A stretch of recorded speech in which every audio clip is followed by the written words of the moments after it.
오늘은 진짜 마스터피스, 걸작 중에 걸작을 좀 다뤄볼까 합니다. 네. 4살 때 협주곡을 쓰고 7살 때 교향곡을 쓰고 12살에 오페라를 썼다거나 곡을 한 번 듣고 다 외워버리고 그 자리에서 편곡을 한다거나 영화 속에 이런 대사도 나와요. 곡 언제 줄 거야? 이러니까 다 여기에 있어. 이제 쓰기만 하면 돼. 인생 공부! 안녕하세요. 체인지 그라운드 윤충희 PD입니다. 오늘은 또 고영성 작가님을 모시고 영화로 인생 공부하는 시간을 갖도록 하겠습니다. 반갑습니다. 또 나왔어요. 자주 나오시니까 좋죠. 좋습니다. 저번에 너무 재밌었어요. 페니 핀처요? 여러분은 어땠는지 모르겠는데 전 되게 재밌었습니다. 페니 핀처. 네. 그 페니 핀처 좀 가벼운 코미디 영화였잖아요. 오늘은 진짜 마스터피스, 걸작 중에 걸작을 좀 다뤄볼까 합니다. 네, 어떤 영화죠? 그 혹시 음악가 중에 클래식 음악가 중에 제일 유명한 사람이 누굴까요? 내가 오늘 뭐 하는지는 알아 나도. 너무 그렇게 가지 마.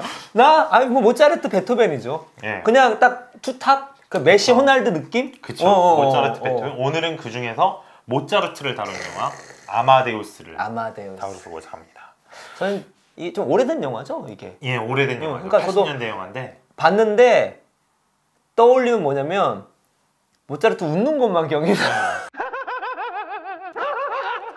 그 경박한 웃음소리. 예. 이 영화가 모차르트라는 실존 인물을 다루잖아요. 그렇죠. 하지만 이 영화에서 나오는 얘기가 실화는 아니에요. 그러니까 영화는 어떤 얘기를 다루고 있냐면 그 모차르트랑 관련돼서 미스터리한 얘기가 하나 있잖아요.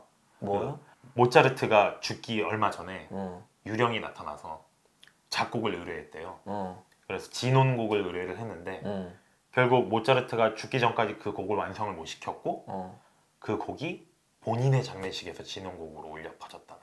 본인 지은 얘기 아니야? 아니에요. 서프라이즈에도 나왔어요. 아 그래? 예. 서프라이즈 나왔어? 피디님 알고 있었어요? 몰랐지? 나도 몰랐어. 정말 모르셨어요? 나 진짜 몰랐어. 네, 이런 얘기가 있어요. 아 그렇구나. 그런데 영화는 여기서 그 유령의 정체를 모차르트를 시기하고 질투했던 살리에리. 아 영화에도 나와요? 예. 봤는데 기억이 안 나냐? 예, 살리에리가 그 유령의 정체였다라는 게 이 영화의 이야기인데 솔직히 이 이야기 자체는 허구예요. 실제로는 그런 일이 없었을 거라고 하고 그 살리에리라는 사람도 당시에 굉장히 유명한 음악가였대요. 엄청난 예. 음악가였으니까 그 뭐 궁정 왕? 예, 궁정 음악가였고 모차르트보다 당대에는 훨씬 성공한 음악가였어요. 그러니까 벌어들이는 것도 다르고 그러겠죠. 귀족들하고의 그런 것도 훨씬 성공한 음악가여서 공식적인 원장 아니었어요? 맞죠? 거의 그런 급이죠. 공식으로 원장. 유럽 최고의 음악가. 그러다 보니까 이제 역사를 연구하는 사람들은 살리에리가 모차르트를 질투한 게 아니라 모차르트가 살리에리를 질투했을 거다 오히려 이렇게 말하는 가능성도 뭐 예, 그럴 가능성도 있다고 얘기를 합니다. 영화에서는 뭐 전혀 그렇진 않지만 예, 영화에서는 반대로 살리에리가 모차르트의 천재성을 시기해서 나중에 그를 죽음으로 몰아갔다. 뭐 살리에리랑 또 둘이 뭐 관계도 뭐 나쁘지 않았다는 얘기도 있었던 것 같은데. 그게 좀 달라요. 이렇게 왜 아무래도 뭐 당시 사람 진짜는 모르지만 어록은 나와 있을 거 아니에요. 어록에서 이제 살리에리랑 모차르트가 뭐 나 걔랑 있으면 불편해한다 뭐 이런 얘기가 있기도 한데 또 같이 작업을 했다는 기록도 있고 해서 제가 볼 때는 둘이 뭐 친했다 뭐 사이가 안 좋았다라기보다는 그냥 평범한 비즈니스 관계가 아니었을까 뭐 이 정도로 생각을 합니다. 그래서 일단은 이제 모차르트는 실존 인물이지만 이야기는 허구다라는 게 이제 기존의 그 영화에 관련된 이야기였는데. 대장금 같은 거? 예? 대장금? 대장금. 예, 뭐. 대장금도 뭐 한 줄 갖다가 만든 거라면. 아니면 광해 같은 게 있죠. 광해. 광해 보면은 뭐 그 당시에 이제 거지랑 임금이랑 바뀌었다 이런 식으로 하는데. 그런 의미에서 그걸 좀 사전에 잘 아는 게 중요하겠네요. 왜냐면 영화 보면 그게 일단 실존 인물이 나오면 실제 이야기겠거니 역사적 사실이겠거니 생각하는 경우가 많잖아요. 아 저는 근데 여기에 대해서는 모르고 봐도 된다고 저는 생각해요. 모르고 보고 나중에 안다? 그렇죠. 왜냐하면은 모르고 봐야지 영화를 볼 때는 온전히 즐길 수 있어요. 왜냐면 그 뭐랄까 오해받는 사람은 억울하잖아. 그래도 이제 영화를 즐길 땐 즐겨요. 그래 맞아요. 예 맞습니다. 광해를 보면서 아유 저런 일이 어떻게 있었겠어 이렇게 보기 시작하면 그건 또 그래. 또 봤는데 또 뭐 역사 덕후들 나와가지고 하면 조금 피곤하긴 해요. 맞아요. 뭐 이제 뭐 예를 들어서 명랑 같은 거 보면서 저 당시에는 저렇게 저격이 안 됐어 막 이렇게 보면 그렇지. 좀 재미가 없어지거든요. 이런 얘기 들으면 명랑 같은 경우에는 역사 왜곡인데 이순신 장군의 능력을 너무 축소시켰다 뭐 이런 얘기도 예, 있대. 맞아요. 오히려 역사 덕후들은 이게 일반 사람들은 영화를 이순신 장군은 보고서 장군인가 신인가 정말. 예, 아니 이렇게 압도적인 전투가 가능하냐 그런데 역사를 연구한 사람들은 야, 저것도 생략해서 표현한 거야. 뭐 이렇게 이제 실제와 허구를 섞은 걸 이제 팩션이라 그러죠. 팩트와 픽션을 합쳐서. 네. 그런데 이 모차르트의 실체를 알게 되면 이 영화가 팩션이 아니라 거의 100% 픽션이다라는 느낌이 들 정도예요. 특히 이제 모차르트의 천재성에 관해서 우리가 이제 알려진 것과 다른 진실이 있더라고요. 하나 얘기를 해드리면 네. 영화 속에서 이제 모차르트의 천재성을 묘사하는 장면이 많이 나오는데 일단 거꾸로 말하기. 말을 거꾸로 한다고요? 예, 아, 말을 그게 하나도 안 거꾸로 나냐. 말을 거꾸로 해서 특히 우리나라는 이렇게 글자가 한 글자 한 글자 한 글자니까 거꾸로 말하기 쉽잖아요. 근데 알파벳은 발음이 이제 다 이렇게 이어지잖아요. 그 발음을 거꾸로 하는 거예요. 그러니까 단어를 거꾸로 말하는 게 아니라 테이프를 거꾸로 돌린 것처럼 말을 해요. 그거를 한다거나 아니면 뭐 4살 때 협주곡을 쓰고 7살 때 교향곡을 쓰고 12살에 오페라를 썼다거나 곡을 한 번 듣고 다 외워버리고 그 자리에서 편곡을 한다거나 이 영화 속에 이런 대사도 나와요. 곡 언제 줄 거야 이러니까 다 여기에 있어. 이제 쓰기만 하면 돼. 그러니까 완전 진짜 근데 충분히 그럴 수 있을 것 같은 느낌이 드는데. 그쵸, 모차르트라면 그럴 수 있을 것 같고 우리가 뭐 어렸을 때부터 들었던 얘기가 다 그런 것 같은데 그 솔직히 그 그냥 음악가가 아니라 역대 뭐 원탑이라고 칭하는 그런 사람이니까 그 정도는 좀 해줘야 되지 않나요? 그쵸, 원탑이면 그 정도 해줘야 될 것 아니 같아요. 왜냐면 우리나라에 정확한 건 모르겠지만 우리 뭐 율곡 2기랄지 뭐 이런 그 분들 같은 경우는 뭐 어릴 때 443경을 띄웠다 막 이런 뭐 그런 얘기도 있잖아. 자원급제를 11번 했다. 그렇지.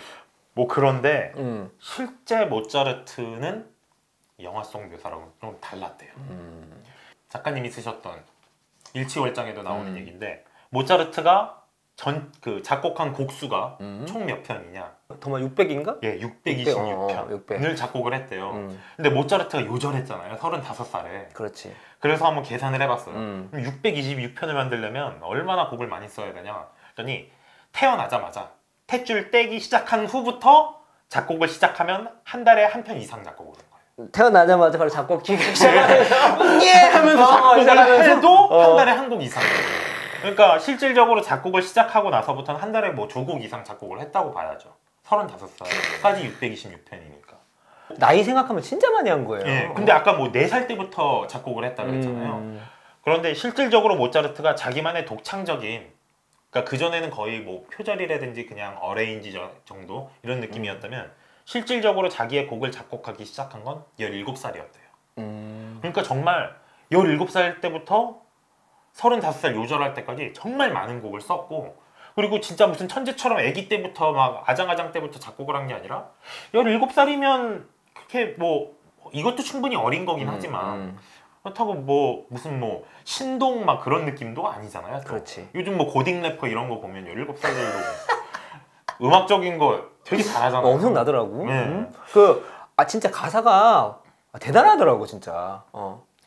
뭐 그래서 17살. 뭐 여기만 해도 이게 역대 원탑 천재인가? 거기다가 626편이면 뭐 천재면 그냥 곡 쓰는 것마다 그냥 다 히트곡이 될 것 같은데 솔직히 지금 우리가 듣는 모차르트 곡 몇 곡 안 되잖아요. 그렇죠. 많이 따져봤자 한 30곡쯤. 나머지는 그러면 다른 사람보다 많은 건 사실이지만 작곡한 개수에 비하면은 그쵸. 타율이 엄청 높은 건 아니지. 그쵸. 아마 따지고 보면은 마이클 잭슨이 모차르트보다 타율은 훨씬 좋을걸요? 그렇잖아요. 626편이나 썼는데 히트곡이 그 정도 나왔다면 뭐. 근데 뭐 솔직히 그래도 부르의 명곡이냐라는 거는 모차르트의 살아남은 곡은 그쵸, 몇백 년 살아남았으니까. 예. 마이클 잭슨은 이제 지켜봐야 되겠죠. 예. 거기다가 아까 전에 이제 막 곡 내놓으라고 하니까 머릿속에 다 있어 쓰기만 하면 돼 그랬잖아요. 그러지도 않았대요. 실제로는 피아노 앞에 오래 앉아가지고 수정하고 쓰고 수정하고 그래서 본인 스스로 이번에 쓴 곡은 오랜 시간 공들인 노력의 소산입니다. 이런 편지를 쓸 정도로. 그러니까 어떻게 보면 천재가 아니라 전형적인 노력파라고 볼 수도 있는 거예요. 그런데 그 노력이 쌓여서 천재가 됐다고 그렇게 봐야 하겠죠. 그래서 이런 진실을 알고 나니까 이게 영화가 천재라는 거를 좀 극적으로 재미나게 보여주기 위해서 만든 판타지라는 느낌이 좀 들더라고요. 그러니까 이제 제가 제 생각을 하면 저는 이제 모차르트에서 조금 아는 건 있었으니까 근데 그러니까 제 생각은 천재에 대한 오해라고 생각이 들어요. 이게 참 말씀드렸는데 우리 보통 천재라고 떠올리면은 그냥 어렸을 때부터 처음 시작할 때부터 퍼포먼스가 남달라가지고 그걸 계속 이어간다고 생각하는 거죠. 근데 결국적으로 솔직히 모차르트를 봤을 때는 천재긴 맞는 게 그 모차르트만큼 노력 한 사람이 없냐? 있었을 거예요. 그렇죠. 근데 이렇게 불현명을 남겼으니까 모차르트 그야말로 천재라고 볼 수 있겠죠. 근데 우리가 생각하는 천재에 대한 이미지가 실제와 다를 수 있다는 거. 그러니까 우리가 생각하는 천재의 이미지는 애초에 처음부터 모든 걸 잘해가지고 별 노력도 없어도 알아서 잘 되는 뚝딱하면 나오는 유전자에 박혀 있는 거야 라고 생각하지만 실제로 처음부터 잘하지만 나중에 못하는 사람도 있고 또 처음엔 못하지만 그게 쌓여서 나중에 잘한 케이스도 있는 거고 그렇죠? 근데 제가 봤을 때는 우리가 보통 천재라고 했을 때 그냥 노력은 디폴트 같아요. 그쵸. 저도 그렇게 생각해요. 그래서 재능은 없는 건 아니지만 애초에 처음에 재능이 이게 있다가 없다고 판단하기 쉽지가 않죠. 왜냐면 처음부터 잘하지만 나중에 아닌 케이스도 많이 있으니까. 노력을 쭉 해봤더니 나중에 와 최고 레벨에서 특출난 재능이 있고 없고 나타나는데 그거는 모르죠. 그 전에 그게 있는지 없는지는. 그게 있으면 좀 행운이다 볼 수 있겠죠. 근데 그게 없다 하더라도 뭐 모차르트 안 된다 하더라도 그냥 뭐 마스터급 되면 되는 거 아니에요? 그랜드 마스터는 아니어도? 아니, 모차르트급이 안 돼도 뭐 살리에리급만 돼도 아유 뭐 살리에리급만 돼도 뭐 엄청나죠. 그렇죠. 그날 원탑 공식적 원탑 작곡가였는데 당대 원탑이었어요. 그렇죠. 어느 정도 내가 직업으로서 프로로서 내 생활을 영위하면서 존경을 받을 수 있을 정도까지는 내 생각은 노력으로 충분히 가능하다 생각이 듭니다. 예. 이게 이 천재라는 게 이런 말 좀 그렇긴 한데 제가 어렸을 때 되게 똘똘한 얘기 많이 들었어요. 어렸을 때는. 예. 그래가지고 하나 말씀드리자면 예. 제가 어렸을 때 IQ 검사를 죄송해요. 했는데 죄송해요. 비웃는 거였습니다. 죄송해요. 네, 제가 비웃으면 안 되는데. 어렸을 때 IQ 검사를 했는데 140이 나왔었어요. 와. 그런데 140이면 그래서 그 선생님이 불러가지고 부모님 불러가지고 막 상담도 하고 그랬었거든요. 그런데 이게 살다 보니까 IQ 높다고 뭐 그게 없어요. 그때 뭐 영준이는 한 110 정도 되는 것 같은데. 이게 근데 해는 퍼포먼스가 얼마나 엄청나잖아. 그 실제로 연구 결과도 있잖아요. 그 터먼이라는 사람, 루이스 터먼이라는 사람이 영재들을 그 IQ가 높은 140에서 200 사이에 영재들 1000몇 명을 쭉 추적 조사를 해봤는데 그렇게 IQ 높은 애들 중에 노벨상 탄 사람이 한 명도 없더라. 이런 연구 결과도 있었어요. 그리고 뭐 저희 책 썼지만 그 과학자 중에 IQ 110만 넘으면 퍼포먼스와 상관관계가 거의 아예 없습니다. IQ가 110이든 150이든 간에 이 사람의 업적을 설명해주지 못해요. IQ 자체가. 그래서 어렸을 때 이제 IQ 높았던 사람으로서 얘기를 해봤는데 IQ가 나 회사에서 일 좀 못하면 바로 얘기해야 되겠냐. IQ도 140이면서 왜 일을 이따구로 하니? 넌 딱 걸려서 나한테 IQ 좀 써. IQ 좀. 이게 확실히 이제 학업으로서의 공부랑 비즈니스랑 또 다른 게 좀 있는 게 어렸을 때 이제 이렇게 IQ 높고 머리 좋고 어렸을 때 똘똘한 얘기를 들으면 그러니까 IQ 140이 이렇습니다. 그렇게 구분을 못 한다니까요. 학업은 예를 들어서 학업은 너 박사학위 받는 거 학업이 아니에요. 그러니까 박사학위 학업이 아니라 대학 입시까지 학업. 대학 입시까지. 제가 다시 정확하게 합시다. 대학 입시까지 학업은 IQ 상관관계가 높습니다, 실제로. 그때 이게 왜냐면은 그렇게 뭐 똘똘하다는 얘기를 실제로 수능 점수와 IQ가 상관관계가 높아요. 빨리 배워요.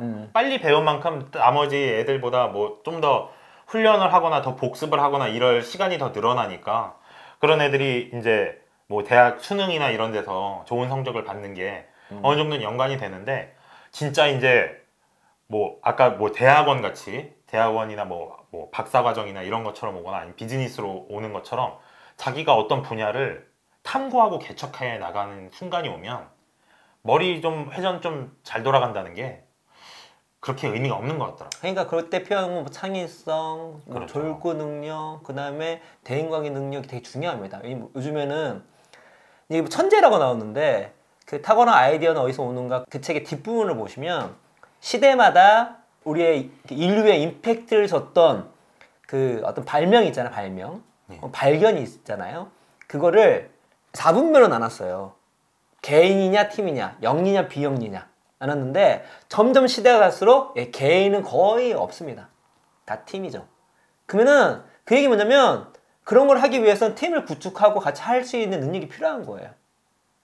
그러니까 진짜 지금의 어떤 혁신을 이루거나 뭔가 천재적인 어떤 것들을 만드는 능력은 그냥 인지기술에만 나오는 것이 아니라 창의성과 대인관계 능력 그리고 그거를 인내하면서 왜냐면 그런 것들 운도 필요하기 때문에 그 운 때가 올 때까지 버티는 능력도 중요하거든요. 졸구 능력 이런 것들이 종합이 됐을 때 가능한 거죠. 예.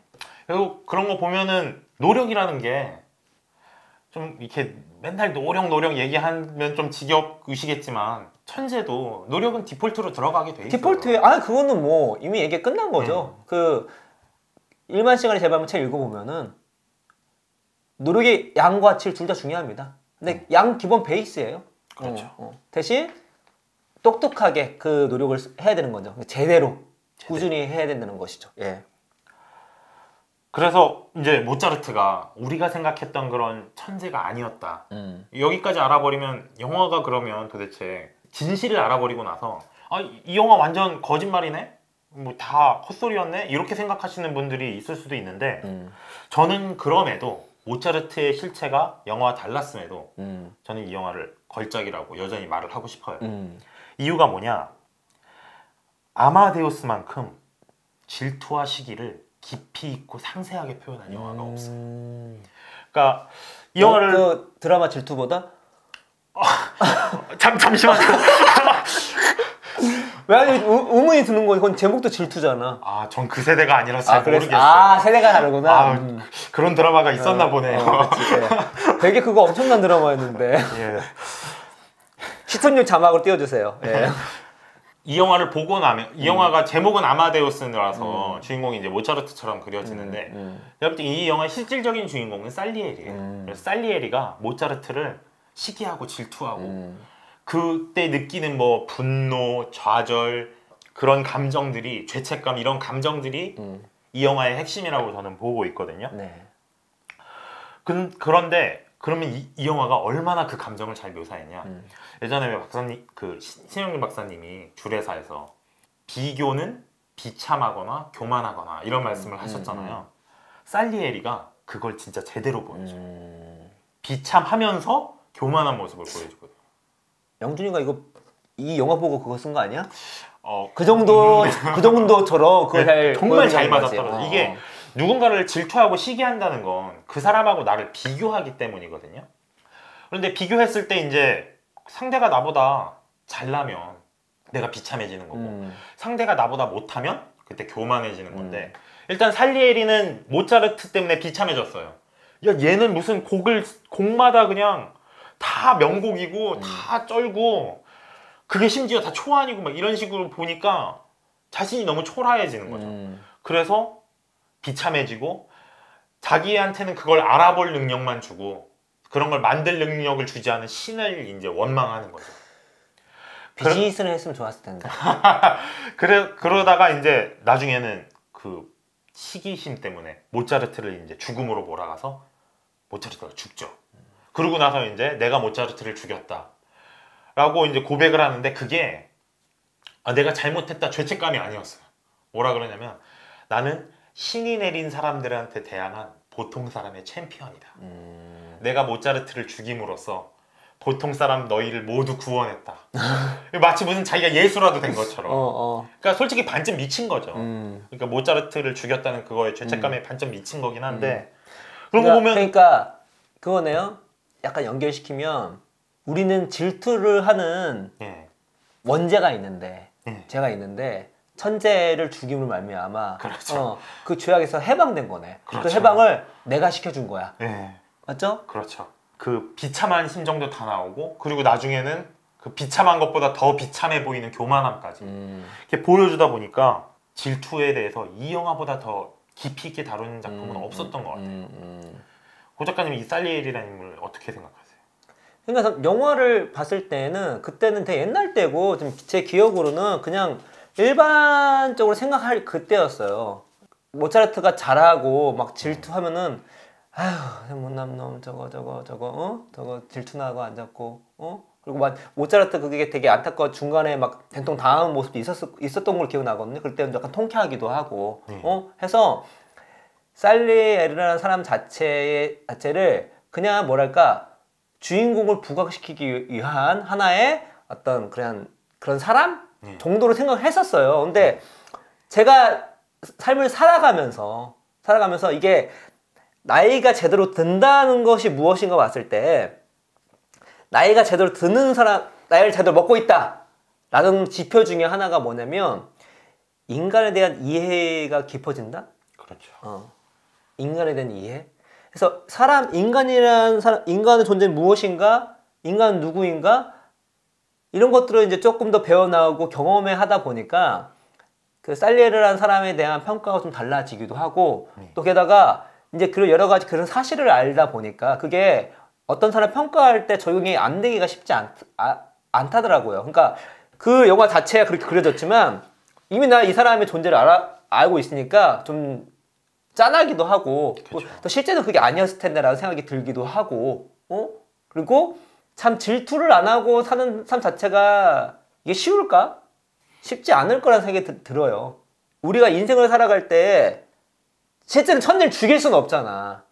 그러니까 저는 질투의 감정도 포용하면서도 결국 우리는 살리에르를 뛰어넘어야 되지 않을까요?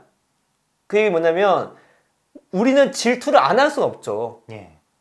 그러니까 살리에르의 그 모습도 우리의 모습이니까 이 살리의 모습을 우리 삶 가운데 그냥 받아들여야 될 것 같고 대신 모차르트를 죽이는 게 아니라 대신 그 살리에르를 뛰어넘어서 모차르트를 인정할 수 있는 그쵸. 또 모차르트 통해서 배울 수 있는 하나가 비즈니스 관점에서는 모차르트 통해서 큰 부를 이룰 수 있는 협업을 했어야지. 그 퍼포먼스를 낼 수 있는 같이 할 수 있잖아. 이 모차르트는 막 제가 봤을 때는 무슨 뭐 이렇게 비즈니스적인 뭐 BM을 만들거나 그러지 않잖아. 그렇죠. 그렇지. 근데 군중 뭐 최고의 작곡가로서 귀족 네트워크도 있고 귀족 네트워크도 있고 그거를 크게 키울 수 있는 거잖아. 지금 접목시킨다면. 그렇죠. 그러니까 약간 이렇게 얘기했지만 모차르트도 우리 삶 가운데 받아들일 수 있는 살리에를 뛰어넘는 모습을 추구해야 되지 않겠나? 라는 그런 생각을 한번 해봅니다. 예.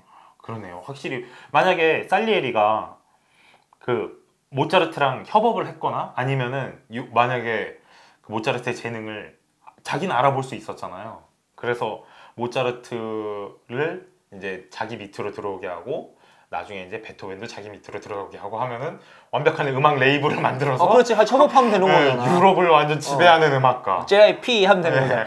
이거는 좀 여담이긴 한데 거의 상황이 똑같진 않지만 우리가 조금 맥락적으로 좀만 바뀌면 생각할 수 있는 것이 무엇이냐면 이 시대의 모차르트는 누구인가? 저는 AI가 이지 않을까라는 생각이 들어요. AI. 그러니까 뭐 질투까지는 아니어도 이 질투 안에 두려움이 있는 거잖아요.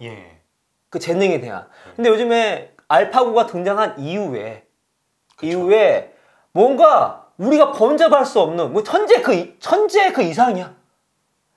그런 퍼포먼스를 소수의 분야에서 AI가 보여주고 있다는 거죠. 아까 전에 이제 그 나이가 들면서 인간을 점점 이해하게 된다고 하셨잖아요.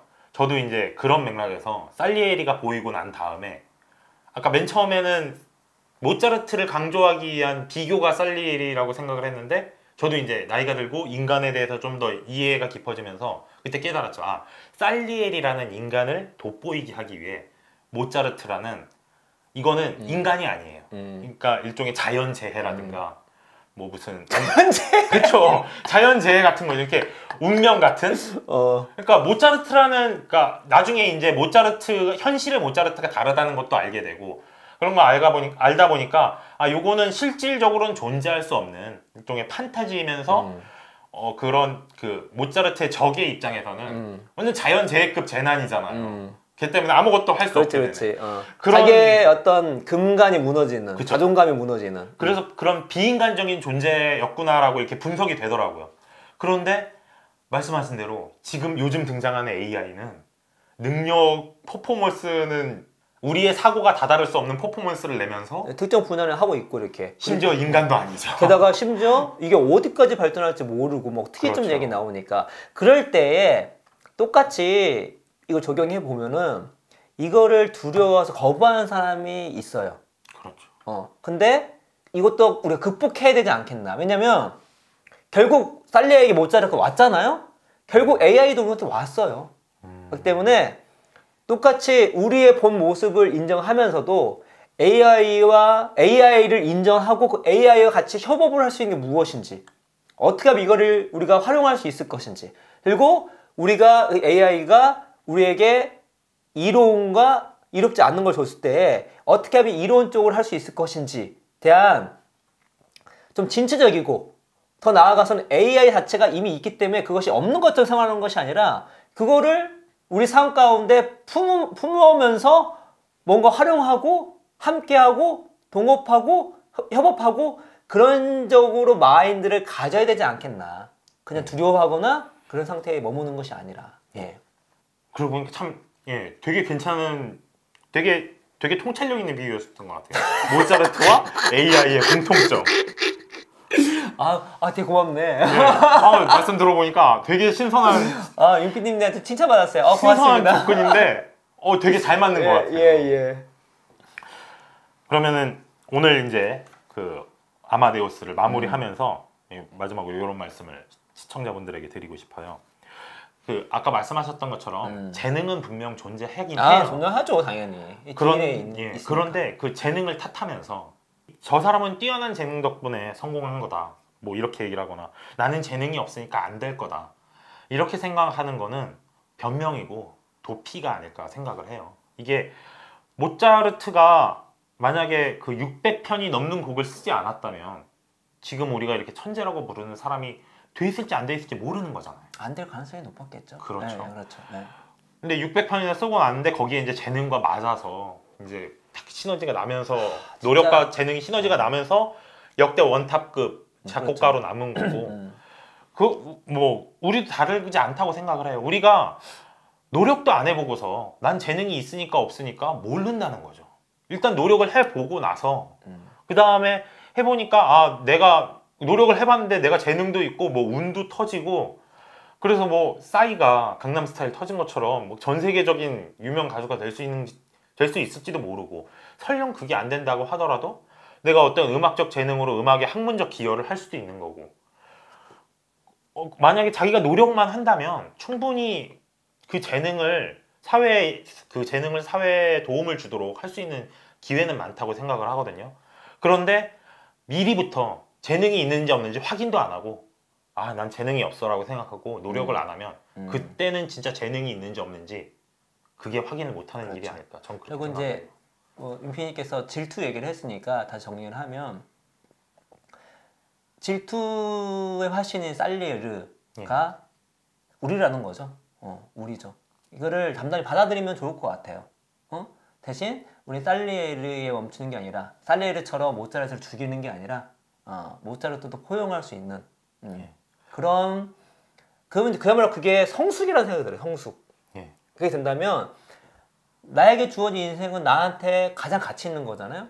그 가치 있는 인생이 그냥 정말로 질투나 그런 어떤 미움이나 이런 것 가운데 매몰돼 버리는 것이 아니라 좀 잘 이렇게 즐겁게 꽃피지 않을까요? 라는 생각이 듭니다. 네. 그 질투라는 게 질투도 약간 인간의 그 동물의 본능이거든요. 그렇죠. 실험 같은 거 있어요. 이렇게 강아지 옆에서 강아지 인형 막 귀엽다 해주면 애들이 막 화내면서 인형 물어뜯잖아요. 그게 어렸을 때 부모한테서 이쁨을 못 받으면 정상적으로 발육을 못 하니까. 그래서 이제 이 편애가 없도록 하기 위해서 이제 질투라는 감정이 이 생겼다. 질투는 심지어 그리스 로마 신화에도 신의 속성이지만 성경에도 신의 속성 중에 하나예요. 네. 그래서 어떻게 보면은 진화적으로도 볼 수 있는 인간의 본능인데, 그리고 또 마찬가지로 비교하는 것도 인간의 본능 중에 하나. 그럼요. 그래서 이렇게 비교와 질투의 그런 굴레에서 벗어나려면 좀 스스로 노력을 해야 돼요. 그게 말씀하신, 제가 아까 말씀하신 그걸 해내는 게 성숙이 아닐까. 네, 그렇죠. 저는 한번 그렇게 생각을 해봅니다. 그럼 이것으로 오늘 아마데우스를 다룬 영화 인생공부 마치도록 하겠습니다. 지금까지 시청해주셔서 감사합니다.